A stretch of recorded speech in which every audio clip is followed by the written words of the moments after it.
Buenas noches, Dios te bendiga. Estás aquí conectado con la iglesia de Lake Station, Indiana. Y vamos a comenzar con la clase bíblica de hoy, pero antes reciban saludos de nuestro pastor, reverendo Germán Pérez, y su esposa misionera Noemí Pérez, y de también todo el liderato de nuestro copastor Eliú Martínez. Amén. Así que vamos a entrar a la lección del día de hoy, que es la número 14. Titulado El amor de Dios hacia un pueblo infiel. El amor de Dios hacia un pueblo infiel. La base bíblica se encuentra en el libro de Oseas, capítulo 4, verso 6. También está en el capítulo 6, del 1 al 3. El capítulo 14, verso 1 y los versos 4 al 9. Así que esa es la base bíblica. Vamos a estar tocando algunos puntos y algunos versos bíblicos en diferentes capítulos. Así que vaya con nosotros para que sepa, ¿verdad? Vamos a estar enseñando para que usted vea y vaya con nosotros corriendo la clase. Vamos a orar rapidito y damos gracias a Dios por este momento y para que, ¿verdad?, Dios nos dirija en esta clase bíblica. Padre, te adoramos, te bendecimos y te damos gracias en esta noche que tú nos has permitido estar aquí para hablar de tu palabra a través del estudio bíblico.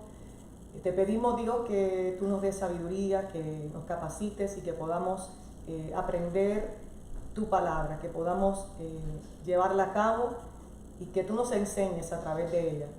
A ti damos la gloria, a ti damos la honra, en el nombre de Jesús. Amén y amén. El pensamiento central es el siguiente. Por causa de su amor, Dios da oportunidad de restauración a aquellos que le han dejado. Por causa de su amor, Dios da oportunidad de restauración a aquellos que le han dejado. Y hoy vamos a dirigirnos específicamente al pueblo de Israel. Sabemos que Dios tiene un trato muy especial con su pueblo. Y verdad, ellos en sus altas y bajas experimentaron la misericordia de Dios, pero también el juicio de Dios. Y en esta lección vamos a ver qué ocurre, cómo, verdad, Dios restaura, qué instrumento Dios utiliza, que en este caso sabemos que es el profeta Oseas. Sabemos que Dios utilizaba, verdad, estos profetas para que ellos fueran el canal, verdad, la voz de Dios para su pueblo. Eran los evangelistas del momento, eran los que tenían la función principal de ser los portadores de la voz de Dios desde el cielo hasta la tierra. Y a pesar de que la historia de hoy se aplica al pueblo de Israel para este tiempo, ¿verdad?, años atrás, también se puede utilizar para el tiempo contemporáneo, la iglesia de hoy. Y es muy interesante, ¿verdad?, que la historia de la humanidad se repite. La historia de la humanidad es como un ciclo, ¿no?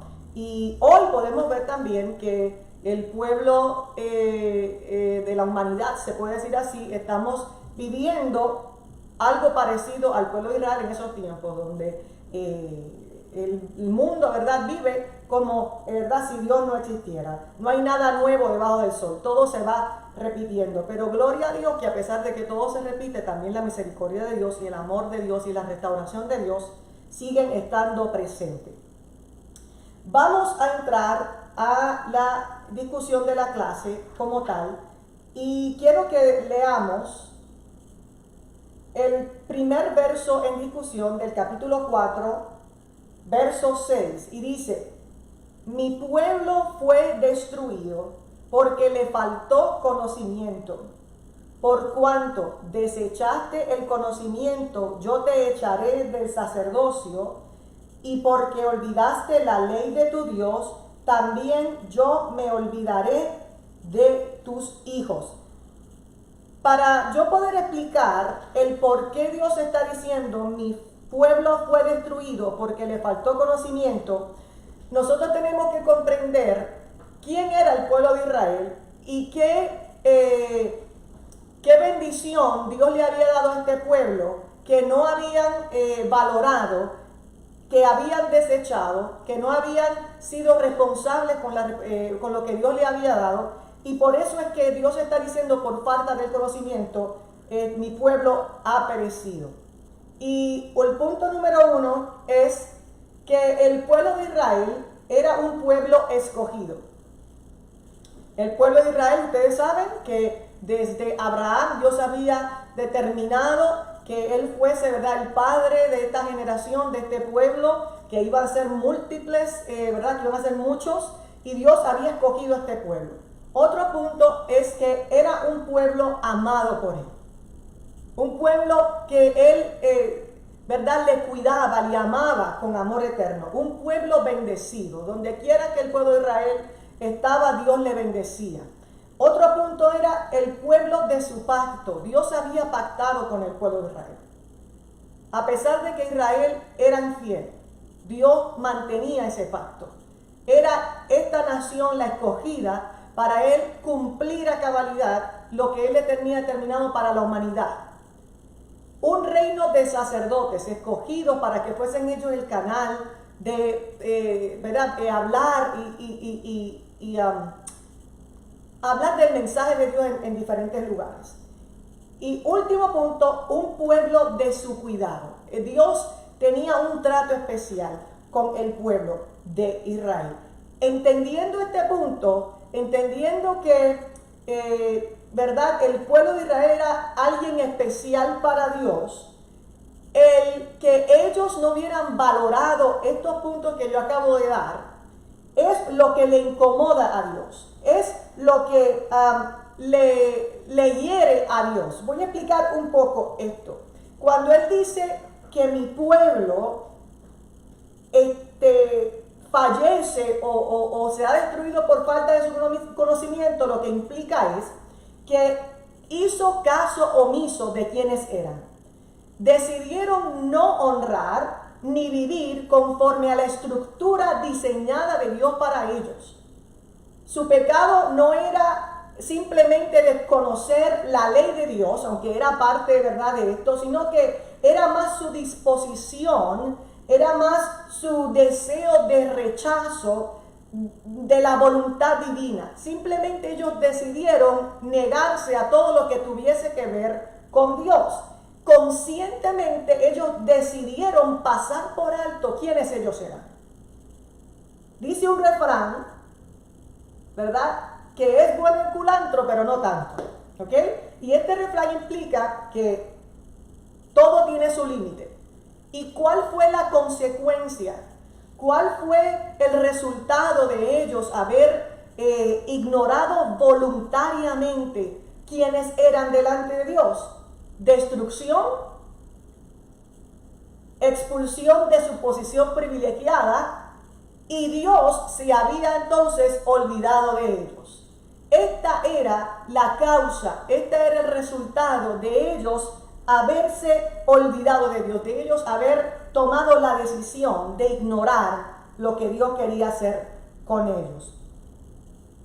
El verso del 1 al 3, el capítulo 6 de Oseas, vamos a verlo para que usted lo lea junto conmigo.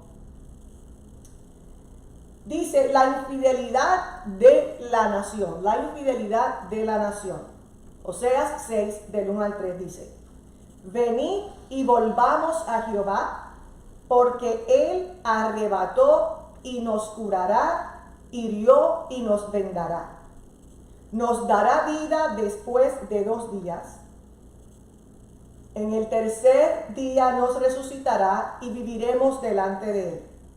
Y conoceremos y proseguiremos en conocer a Jehová, como el alba está dispuesta a su salida, y vendrá a nosotros como la lluvia tardía y temprana a la tierra. Esos son los, ¿verdad?, versos del capítulo 6, del 1 al 3. ¿Y qué es lo que implica estos 3 versos? El primer punto es que hay una invitación a volverse a Dios. Esto es equivalente a el arrepentimiento.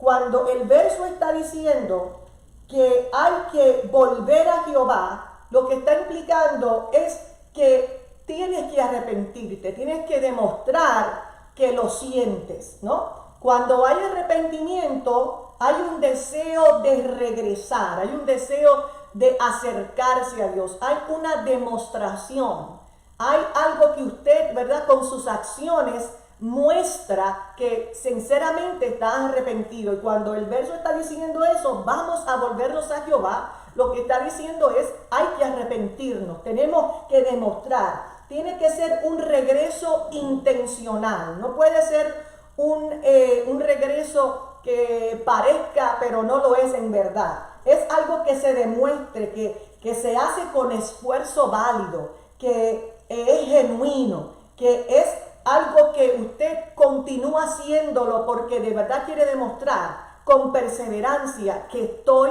arrepentido, que muestra realmente de verdad que estoy haciendo de mi parte para demostrar que es sincero mi regreso. No hay nada más tremendo para Dios que ver un corazón que se humilla, que está contrito, porque esos son los que Él busca, esos son los que Él se agrada. Pero cuando tratamos de engañar a Dios, diciendo me arrepiento, pero no lo demuestro, ahí es que hay, ¿verdad?, un peligro. Pero el pueblo de Dios, ¿verdad?, a través de Oseas está declarándoles, es mejor que nos volvamos a Jehová. Es mejor que nos arrepintamos, es mejor que hagamos lo correcto delante de los ojos, es mejor que dejemos a un lado la idolatría, a los, ¿verdad?, las estatuas cananeas, que volvamos a vivir, que regresemos, que honremos quienes somos.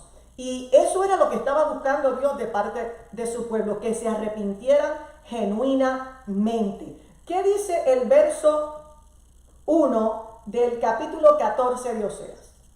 El verso 1, ¿verdad? A una nación derribada por el pecado. Sabemos que el pecado, esa es la única consecuencia que tiene. Derribar, destruir, muerte. ¿Okay? ¿Qué dice? Vuelve, oh Israel, a Jehová tu Dios, porque por tu pecado has caído.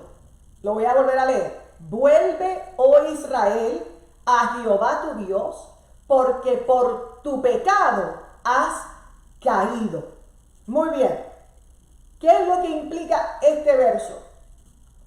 En otras palabras, lo que quiere Dios decirle a ellos en este verso del libro de Oseas es que la palabra vuelve implica llegar hasta donde Él se encuentra.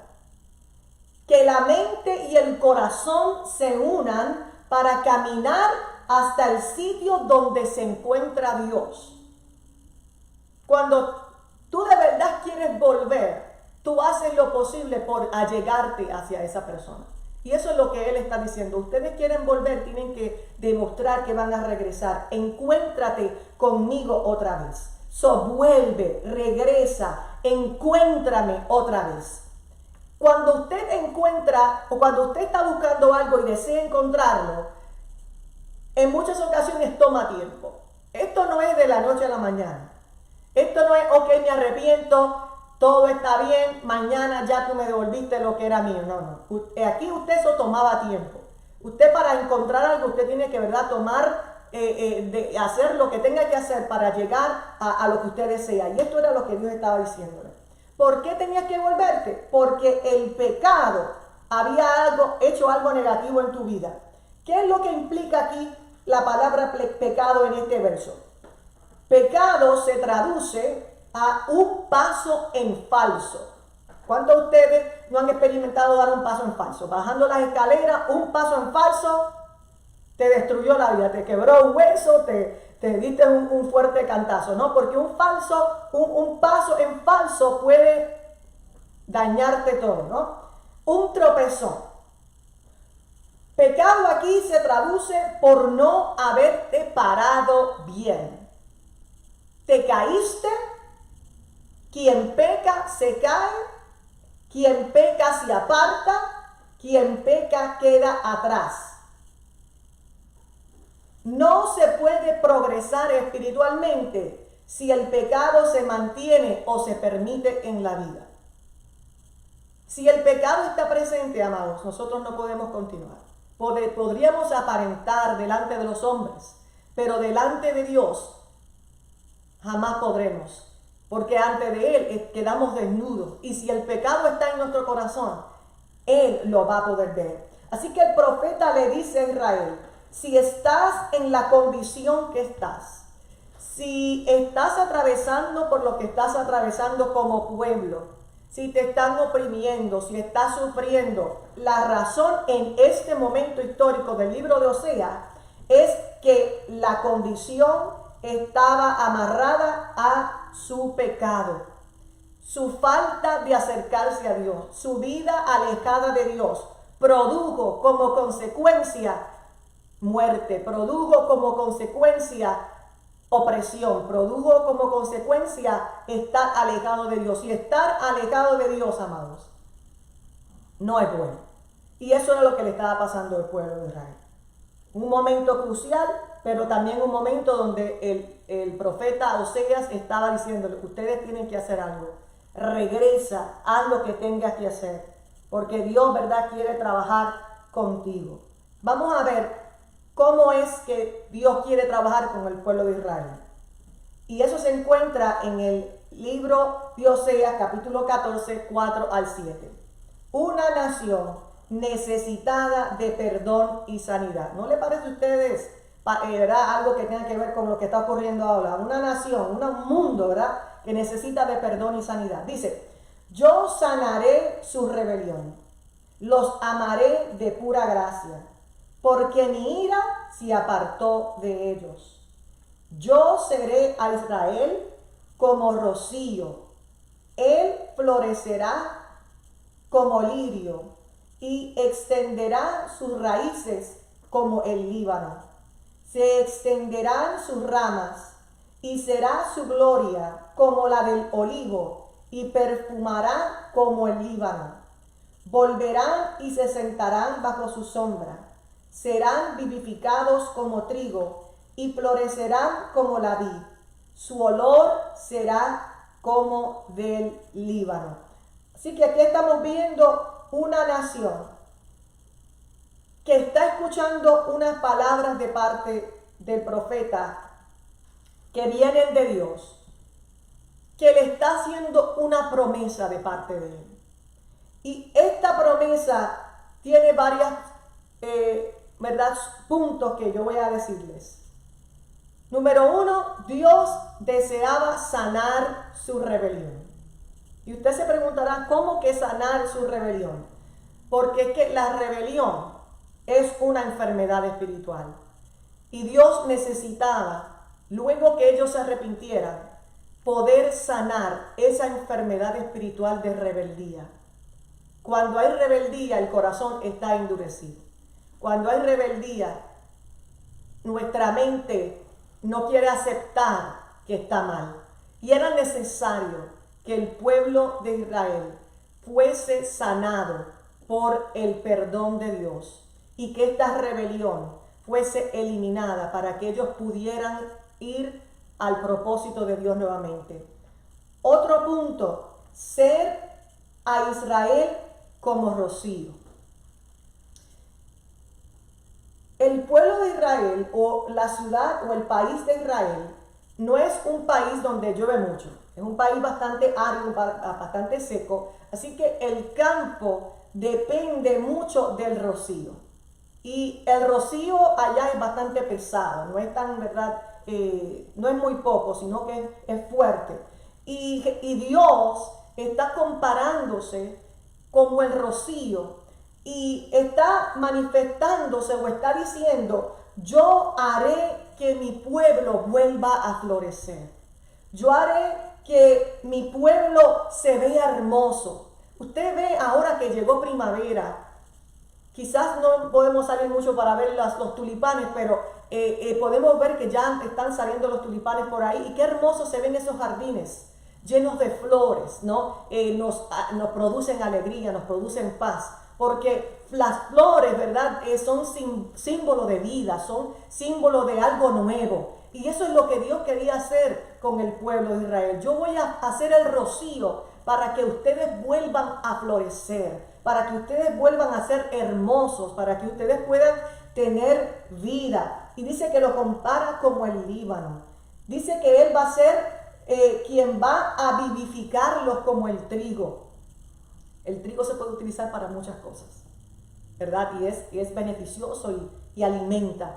Y Dios quería volver a decirle, yo los voy a vivificar. Y vivificar es otra palabra de volver a dar vida. Algo que estaba muerto que recibe vida nuevamente. Y eso es lo que quería hacer Dios con su pueblo. Si ustedes se arrepienten, si ustedes regresan a donde mí, yo voy a hacer como rocío, los voy a hacer florecer, los voy a vivificar, les voy a dar nueva vida. Van a ser como la vid. Ya no van a estar secos, sino que recibirán de mí lo necesario para poder dar el fruto, dar lo que yo quiero que ustedes den. Y también para que den fragancia, para que otros puedan identificar, ese es el pueblo. Cuando usted huele algo, ¿verdad? Y usted puede identificar esa fragancia, usted lo asocia con algo. Puede ser algo negativo como puede ser algo positivo. Pero en este punto, ¿verdad? La fragancia es algo que llega lejos, es algo que usted puede identificar donde quiera que usted vaya. Y eso es lo que Dios quería hacer con su pueblo, darle otra vez un buen olor, que no oliera a pecado, sino que oliera a perdón, que oliera a restauración, que oliera a vida. Y eso es lo que hace Dios cuando Él sana, cuando Él restaura, cuando Él perdona. Usted y yo hemos experimentado la sanación, la restauración y el perdón de Dios a través de Jesucristo. Él nos ha vivificado, Él nos ha hecho florecer y Él nos ha hecho de olor agradable delante de Él y delante de los demás. Eso es lo que hace, porque el pecado lo que produce es peste, pero la vida de Dios lo que produce es fragancia.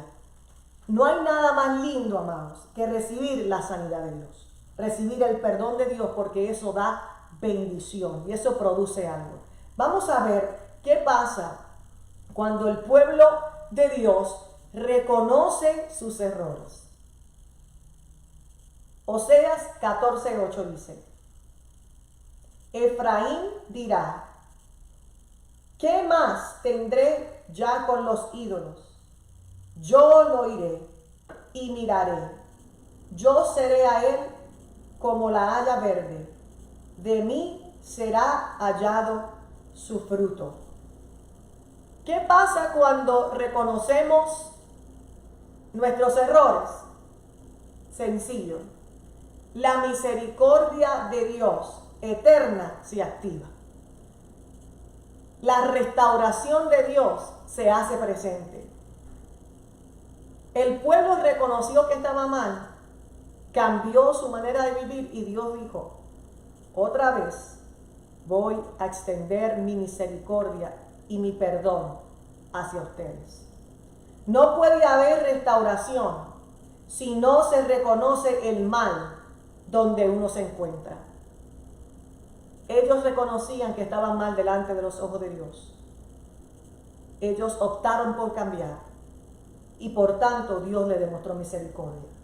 El trato de Dios en la mente de la persona es para que recapacite en el estado en que se encuentra.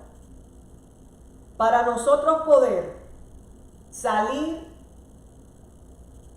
de la oscuridad, salir de todo aquello que produce el pecado, el primer paso es reconocer que yo tengo que cambiar, que yo estoy mal delante de los ojos de Dios y que tengo que arrepentirme y que tengo que enmendar mis errores, que tengo que hacer lo que esté a mi alcance para demostrarle al Señor que de verdad yo estoy arrepentido.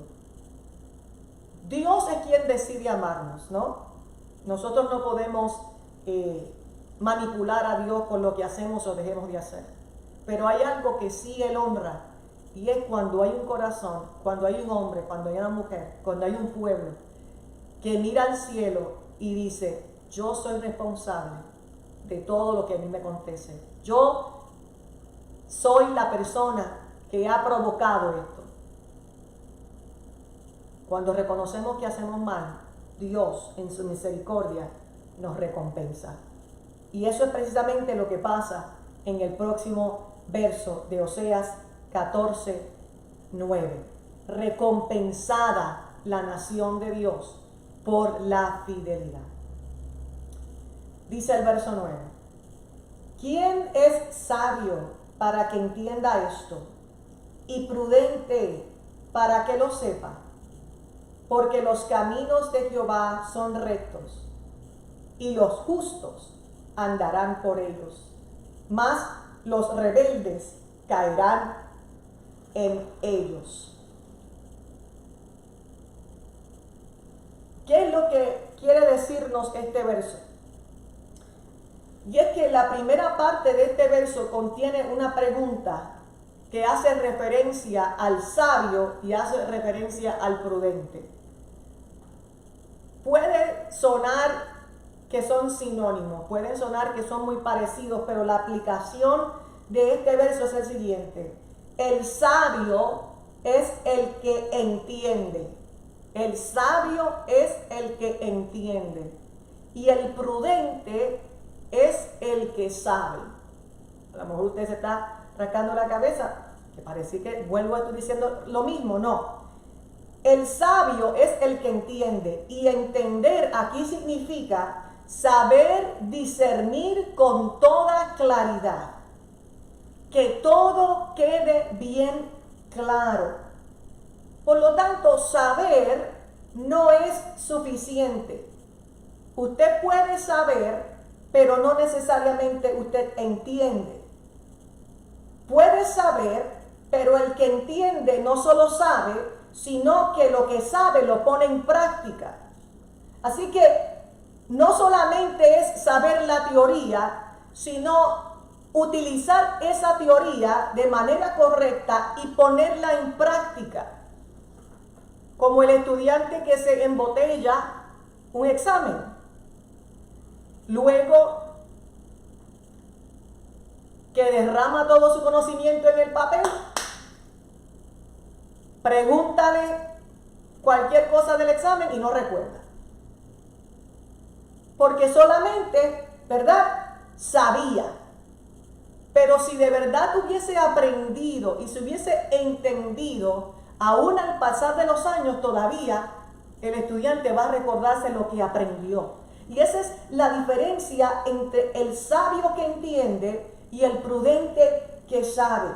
Saber es bueno, pero no es suficiente. También tenemos que entender, porque cuando entendemos, cuando conocemos la palabra de Dios y conocemos lo que Dios nos quiere decir, vamos a ponerla en práctica correctamente.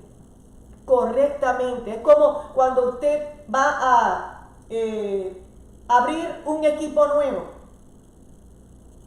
El que dice que sabe no va a querer leer las instrucciones porque sabe.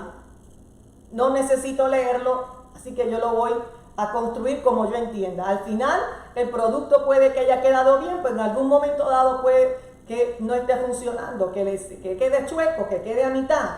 Pero la diferencia está en que el que quiere hacerlo bien lee las instrucciones porque intencionalmente quiere hacerlo bien, quiere hacerlo de manera correcta. Amén. Y eso es lo que está explicándonos este verso. La segunda parte es que enfatiza dos asuntos: el camino de Dios y la diferencia entre los justos y los rebeldes.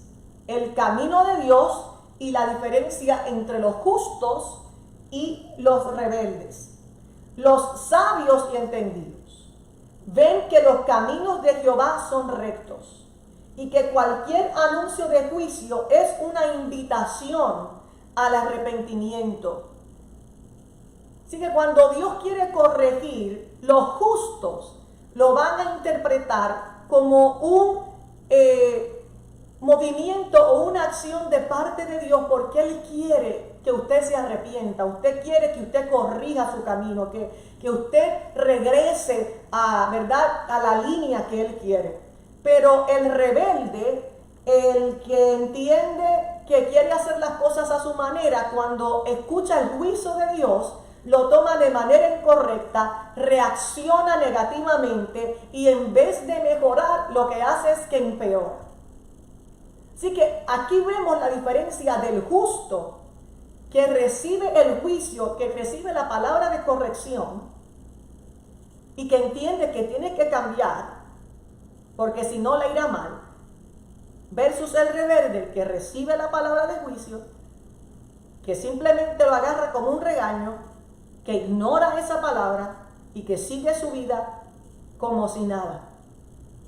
Mateo 7, versos 13 y 14 dicen: entrad por la puerta estrecha, porque ancha es la puerta y espacioso el camino que lleva a la perdición, y muchos son los que entran por ella, porque estrecha es la puerta y angosto el camino que lleva a la vida, y pocos son los que la hallan.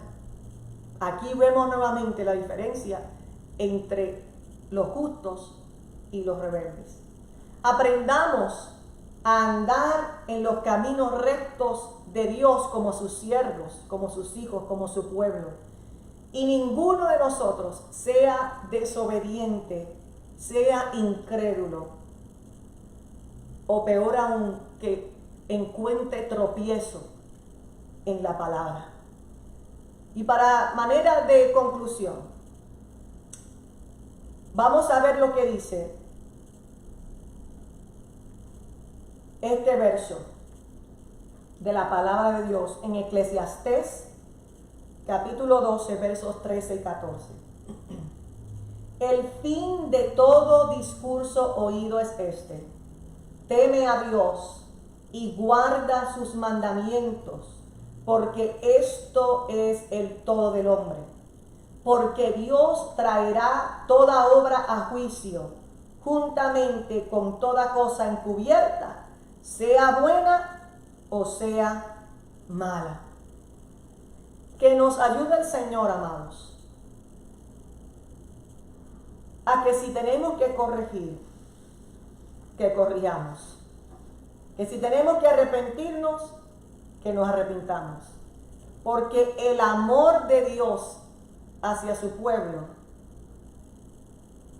es eterno y no se puede medir. El amor de Dios está presente. Él quiere sanar. Él quiere demostrar su gracia. Él no quiere que la ira nos destruya. Al contrario, su amor, su perdón y su misericordia están presentes para con nosotros cada día. La palabra dice que sus misericordias son nuevas cada mañana. Y en este tiempo que estamos viviendo, no solamente esto se aplica al pueblo de Dios en un momento donde Dios utiliza Oseas, sino que también esto se aplica al tiempo de ahora. Que nosotros, y le pidamos a Dios que el mundo pueda reconocer que el único que puede intervenir es el Señor si nos humillamos delante de Él y si pedimos perdón. Así que Dios te bendiga, Dios te guarde. Hasta aquí esta clase. Muchas gracias por su atención. Vamos a culminar con una oración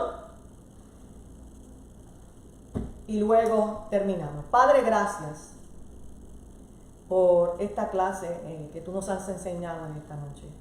Gracias porque tú nos hablas a través de ella. Gracias, Señor, porque tú nos adviertes, nos enseñas y tu palabra siempre, ¿verdad?, tiene algo fresco que demostrarnos.